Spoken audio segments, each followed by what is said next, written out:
2026 is the best year to start investing and make millions of dollars out of the stock market. The global economy has reached a point of no return because the global debt is accelerating faster than ever. If you pull out any country, you will see that their debt to GDP ratio is increasing faster than ever. And that's because all these nations have borrowed trillions of dollars over the last 30 years. And now interest payments are making a huge part of their total budget. And that means that the debt will accelerate even faster than it did in the past.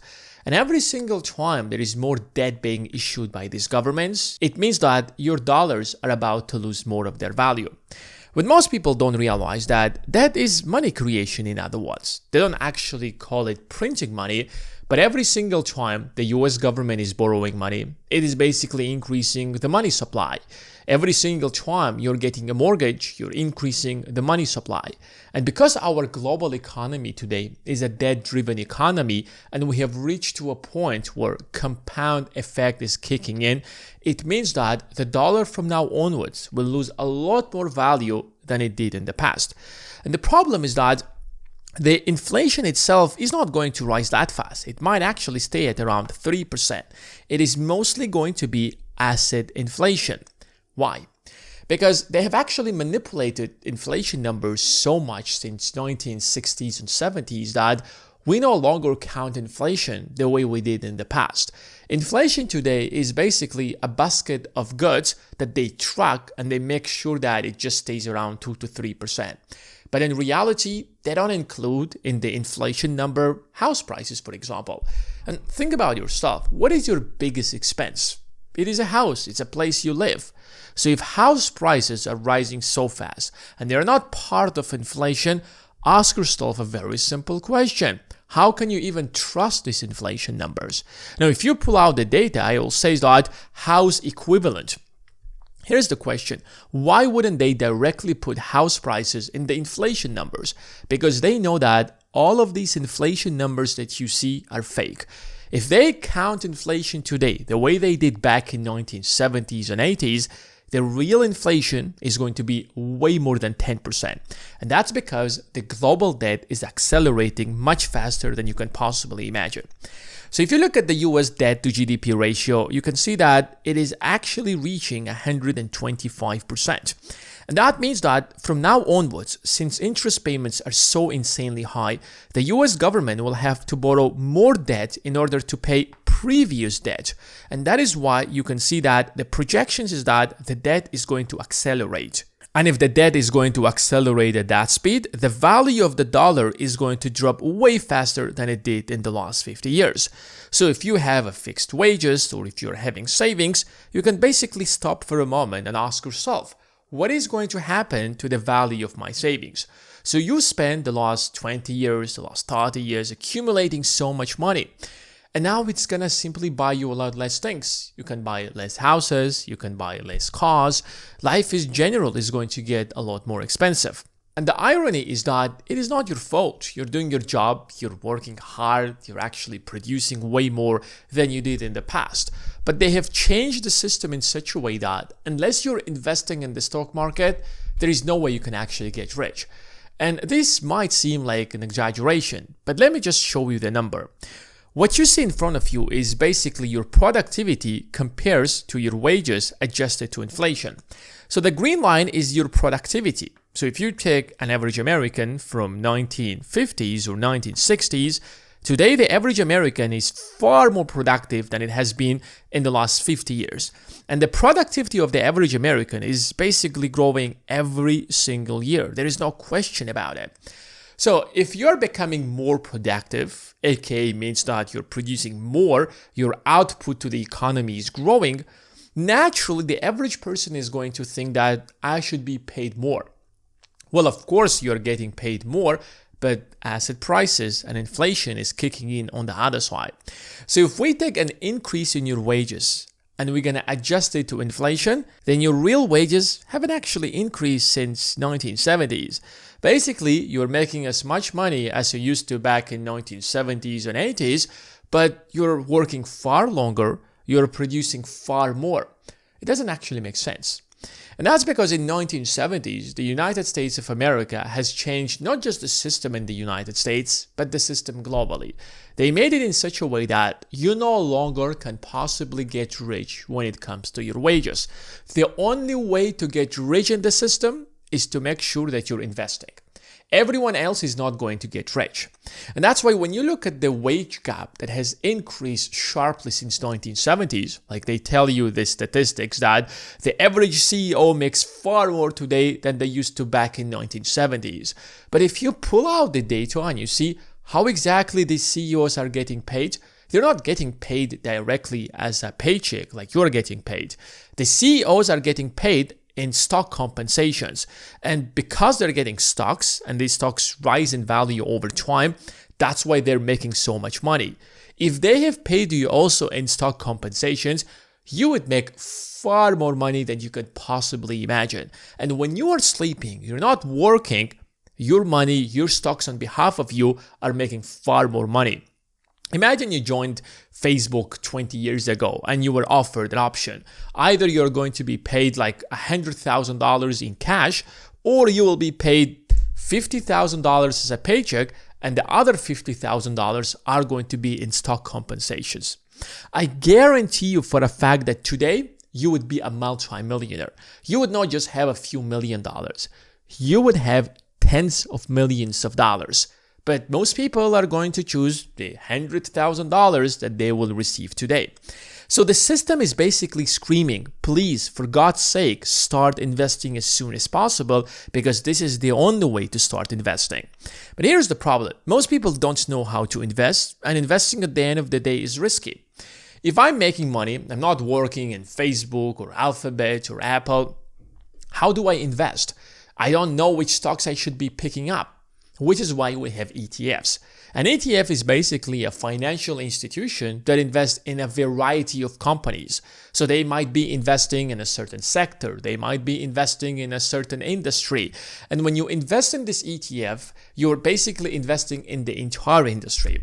So based on everything that you see in the market, there are three main ETFs that are worth investing today and are most likely going to make you the most amount of money. Now, the first ETF is going to be an ETF in the entire US economy. The US economy is by far the greatest economy in the history of humanity. And we know for a fact that the US economy will continue to grow. There is an AI revolution taking place.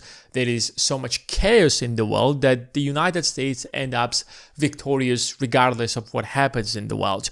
And the S&P 500 is an index that tracks the top 500 largest US companies.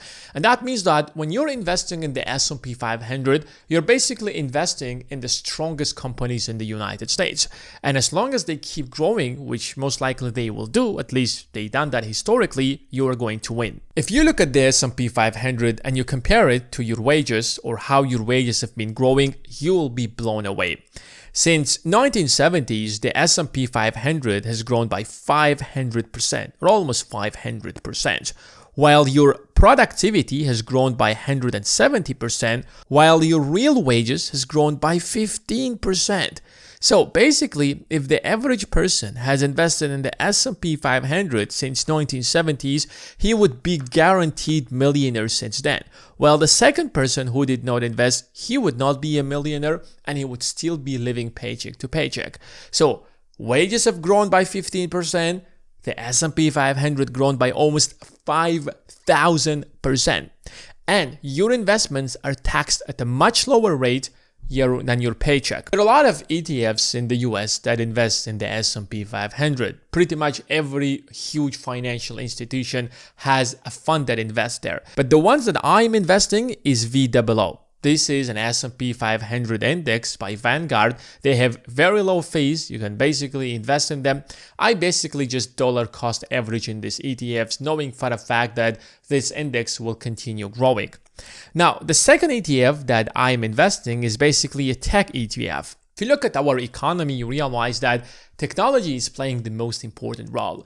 Since 1990s, since technology became mainstream, like since the creation of the internet, everything is being digitized. And now from the basic tech, we are moving into AI, which means that Technology companies over the last 30 years have grown the fastest. And there is an ETF which is called QQQ, which invests in the top 100 largest tech companies in the United States. And if you actually take them and you compare them, for example, to the S&P 500, you will realize that since the year 1990, the S&P 500 has grown by 460%, while the top 100 tech companies have grown by almost 1400%. Well, in the beginning, the tech companies have been suffering, for example, in the early 2000s. And that's because the dot-com bubble has crashed in 2001, and since then, a lot of investors lost faith in the tech sector. However, since then, they have recovered and they've grown faster than ever. And if you look at the last 5 years, you can see that tech companies are growing the fastest, and there is literally no comparison between tech companies and the rest of the economy. And as we move forward and AI becomes a fundamental part of our lives, you can expect this number to continuously grow. But you have to understand that tech companies are riskier than traditional companies because tech companies are always focusing on the future.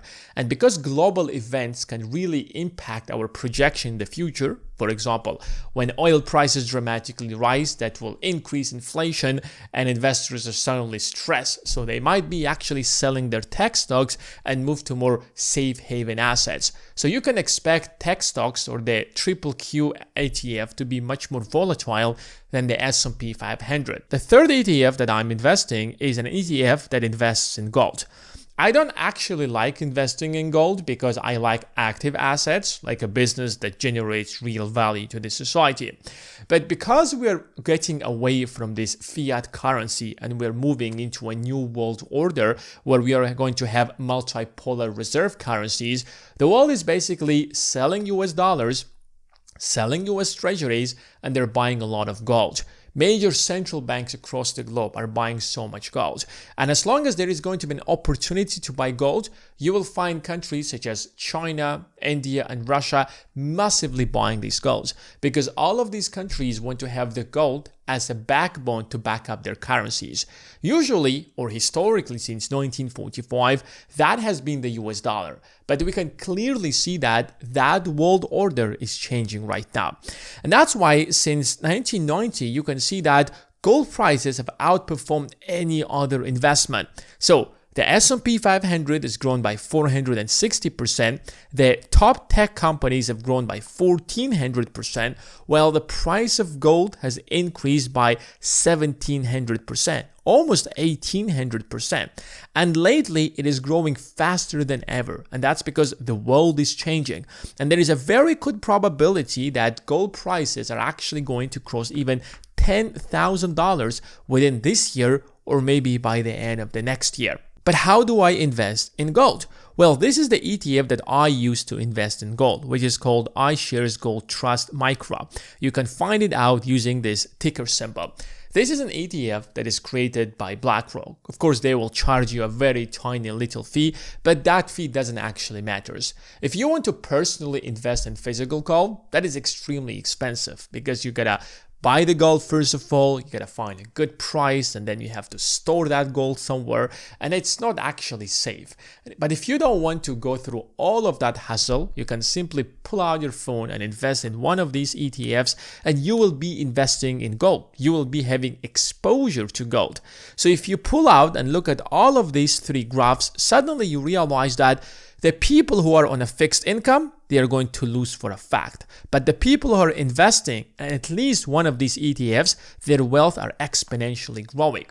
If you have not been investing in the past, no problem. The best time to start investing was 20 years ago. The second best time to start investing is today. So if you don't know where to start, these are the three ETFs that you might consider. And if you want a step-by-step strategy on how you make your first $1 million in the stock market, then you can join the Investing Academy. The link is in the description of this video.